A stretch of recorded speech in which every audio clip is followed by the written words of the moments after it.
East India company কত খ্রিস্টাব্দে প্রতিষ্ঠিত হয়েছিল?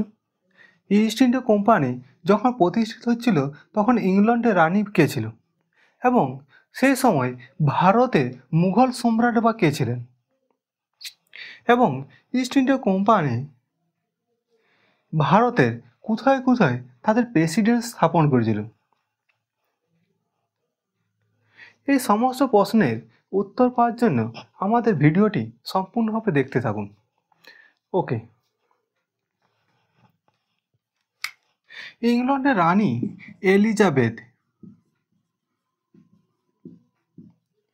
1599 খ্রিস্টাব্দে ভারতের যে মশলা আছে এই মশলার উপর একচেটিয়া অধিকার পাওয়ার জন্য ও বাণিজ্যের উপর একচেটিয়া অধিকার পাওয়ার জন্য একজন নাবিককে প্রথম পাঠান, যার নাম ছিল মিলডে হান।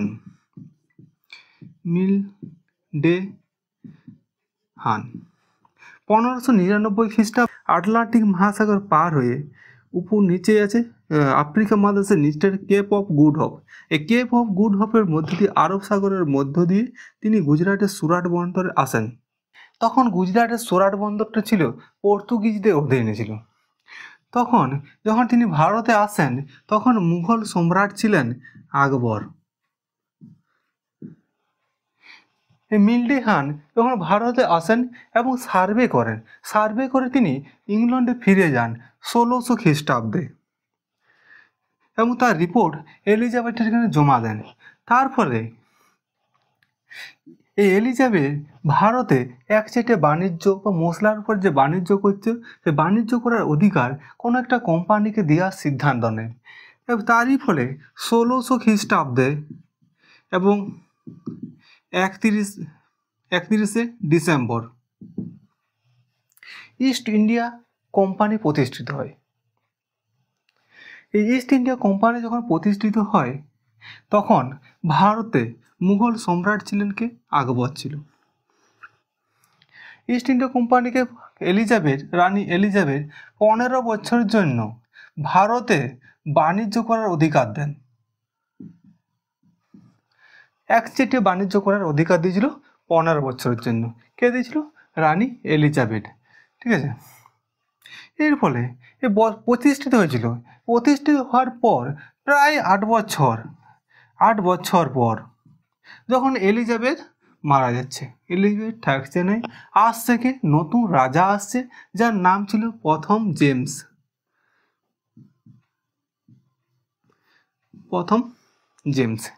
ইস্ট ইন্ডিয়া কোম্পানিকে বলেন যে ভারতে আরেকজনকে পাঠানোর সিদ্ধান্ত নেন। ঠিক আছে, ইস্ট ইন্ডিয়া কোম্পানি তার নির্দেশের ফলে 1608 খ্রিস্টাব্দে ক্যাপ্টেন হেকিন্স এই ভারতে আসেন।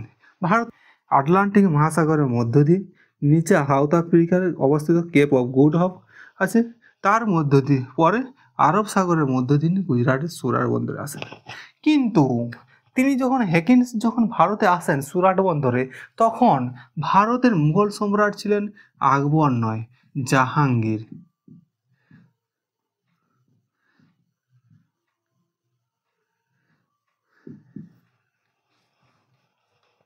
আকবর তখন মারা গেছিল, তার পুত্র কে ছিল? জাহাঙ্গীর। এই জাহাঙ্গীর তখন মুঘল সম্রাট ছিলেন। এই জাহাঙ্গীরের কাছে ক্যাপ্টেন হেকিন্স গিয়েছিল কি জন্য? কিছু বাণিজ্যিক সুযোগ সুবিধা পাওয়ার জন্য। কিন্তু এই ক্যাপ্টেন হেকিন্স যখন গিয়েছিল তিনি ভাষা যে বলছিল সে ভাষাটা ছিল ইংরেজি ভাষায় জাহাঙ্গীরকে বলছিল।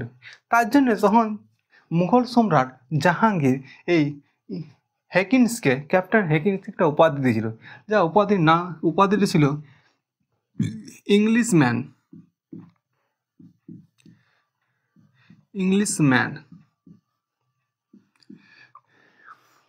কিন্তু এই ইংলিশম্যান উপাধি দিল হেকিন্সকে, কিন্তু তাকে বাণিজ্যিক বেশ কিছু সুযোগ সুবিধা দেওয়া হয়নি।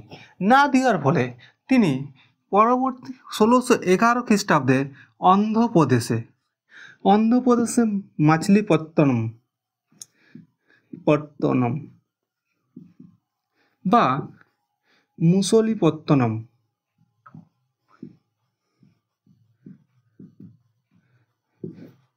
বাণিজ্য কুটির স্থাপন করেন। কোথায় স্থাপন করেছিল?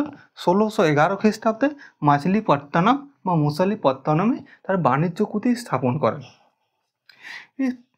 তার কিছু এক বছর পরেই, ওটা 1612 খ্রিস্টাব্দে, 1612 খ্রিস্টাব্দে পর্তুগিজের সঙ্গে ইস্ট ইন্ডিয়া কোম্পানির একটা নৌ যুদ্ধ হয়েছিল। এই নৌ যুদ্ধের ফলে ইস্ট ইন্ডিয়া কোম্পানি জয়লাভ করেন আর পর্তুগিজরা পরাজিত হয়। পর্তুগিজরা পরাজিত হওয়ার ফলে জাহাঙ্গীর তখন ইস্ট ইন্ডিয়া কোম্পানিকে ডেকে পাঠান এবং তাকে এই সুরাট বন্দরটা পর্তুগিজদের কাছ থেকে ছিনিয়ে নেয়। ছিনিয়ে নেওয়ার পরে ইস্ট ইন্ডিয়া কোম্পানিকে দিয়ে দেয়। কত খ্রিস্টাব্দে দিয়েছিল? বা ইস্ট ইন্ডিয়া কোম্পানি কত খ্রিস্টাব্দে সুরাট বন্দর লাভ করেন? 1613 খ্রিস্টাব্দে।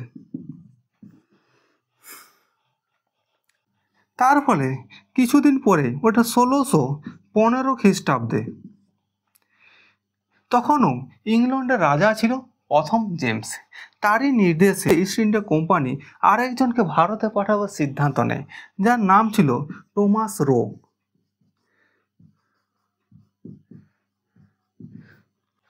Sir Thomas Roe. Sir Thomas Roe Atlantic মহাসাগর পার হয়ে কেপ অফ গুড হোপের মধ্য দিয়ে আরব সাগরের মধ্য দিয়ে সুরাট বন্দরে আসেন। তখন ভারতে মুঘল সম্রাট ছিলেন জাহাঙ্গীর। তিনিও জাহাঙ্গীরের কাছে বিশেষ কিছু সুযোগ সুবিধা পেতে যান। তারই ফলে জাহাঙ্গীর সুরাটের কিছু অংশ দাবি করছে আরব এবং আহমদনগর, গুজরাটের ব্রোজ, ঠিক আছে, বিশেষ কিছু সুযোগ সুবিধা দেন। কত খ্রিস্টাব্দে? 1619 খ্রিস্টাব্দে। এর ফলে কিছুদিন পরে, ওটা 1639 খ্রিস্টাব্দে, 1639 খ্রিস্টাব্দে চন্দ্রগিরি রাজার কাছ থেকে মাদ্রাজ বা চেন্নাই লাভ করেন এবং চেন্নাইয়ে বা মাদ্রাজে বা একটা দুর্গ নির্মাণ করেন। যে দুর্গটার নাম ছিল সেন্ট ফোর্ট জর্জ, যা পরবর্তীকালে এই সেন্ট ফোর্ট জর্জটা এই ইংরেজদের বা ইস্ট ইন্ডিয়া কোম্পানির একটা প্রেসিডেন্স পরিণত হয়। কোথায় প্রথম প্রেসিডেন্স স্থাপন করেছিল? মাদ্রাজে প্রথম তারা প্রেসিডেন্স স্থাপন করেন। ঠিক আছে, পরবর্তীকালে ওটা 1651 খ্রিস্টাব্দে বাংলার হুগলিতে প্রথম তারা বাণিজ্য কুটির স্থাপন করেন। ঠিক আছে, তখন বাংলাতে একজন শাসক ছিল, তার নাম ছিল শাহ সুজা। এই শাহ সুজার কাছ থেকেই ইস্ট ইন্ডিয়া কোম্পানি বাংলার 3000 টাকার বিনিময়ে, বছরে 3000 টাকার বিনিময়ে বাংলায় বাণিজ্য করার অধিকার পান। তার ফলে 1690 খ্রিস্টাব্দে জব চার্নক এই কলকাতা শহরে নির্মাণ করেন 3টে গ্রাম নিয়ে। কি? কলকাতা, সুটানুটি আর গোবিন্দপুর। এই 3টে গ্রাম নিয়ে কলকাতা শহরে নির্মাণ করেন জব চার্নক। কিন্তু 2003 সালে কলকাতা হাইকোর্টে রায় দেন যে জব চার্নক এই কলকাতা শহরের নির্মাণ করেননি। মহারাষ্ট্রের মুম্বাই বা বোম্বাই, আগে ছিল বোম্বাই, এখন কি হচ্ছে মুম্বাই। এই মুম্বাইয়ে 1661 খ্রিস্টাব্দে পর্তুগিজদের কন্যা ছিল একটা, যার নাম ছিল ক্যাথারিন। এই ক্যাথারিনকে বিবাহ দিতে চাইছিল যোগ্য পাত্রের সঙ্গে। সে তখন যোগ্য পাত্র ছিলেন ইংল্যান্ডের যুবরাজ ছিল। যুবরাজ কে ছিল? দ্বিতীয় চার্লস। এই দ্বিতীয় চার্লসের সঙ্গে ক্যাথারিনের বিবাহ দেন। কত খ্রিস্টাব্দে? 1661 খ্রিস্টাব্দে। এই বিবাহের ফলে যৌতুক হিসাবে পর্তুগিজরা এই মুম্বাই বন্দরটা দ্বিতীয় চার্লসকে দিয়ে দেন। তারই ফলে দ্বিতীয় চার্লস সেই মুম্বাই বন্দরটাকে ইস্ট ইন্ডিয়া কোম্পানিকে লিজে দিয়ে দেন। বছরে কিছু টাকার বিনিময়ে সেটা লিজে দিয়ে দিয়েছিল ইস্ট ইন্ডিয়া কোম্পানিকে। পরবর্তীকালে 1687 খ্রিস্টাব্দে ইস্ট ইন্ডিয়া কোম্পানি এই মুম্বাইকে তাদের প্রধান কেন্দ্রে পরিণত করেন এবং এখানেই তারা টাকশাল নির্মাণ করেন। ওটা টাকা নির্মাণ করতে শুরু করেন, টাকা ছাপাতে শুরু করেছিল। কোথায়? মুম্বাই বা বোম্বাই। তাহলে দুটো প্রেসিডেন্স, প্রথম হয়েছিল মাদ্রাজে, দ্বিতীয় হয়েছিল কোথায়? মুম্বাই বা বোম্বাই। তৃতীয়টা হয়েছিল কলকাতায় 1696 খ্রিস্টাব্দে একটা দুর্গ নির্মাণ করেন যার নাম ছিল ফোর্ট উইলিয়াম দুর্গ। এই ফোর্ট উইলিয়াম দুর্গ নির্মাণ হয়েছিল তখন কার নাম অনুসারে হয়েছিল? যখন নির্মাণ করা হচ্ছে দুর্গটা তখন ইংল্যান্ডের রাজা ছিল তৃতীয় উইলিয়াম।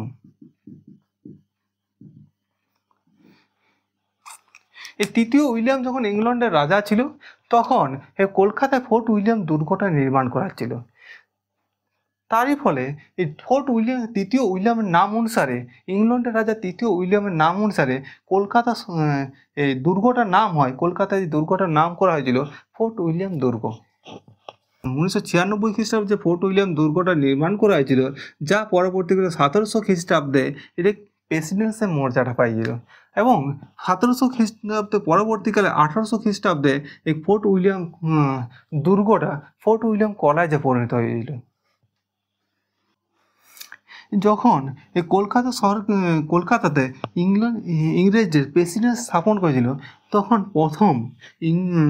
প্রথম গভর্নর ছিলেন চার্লস আয়ার।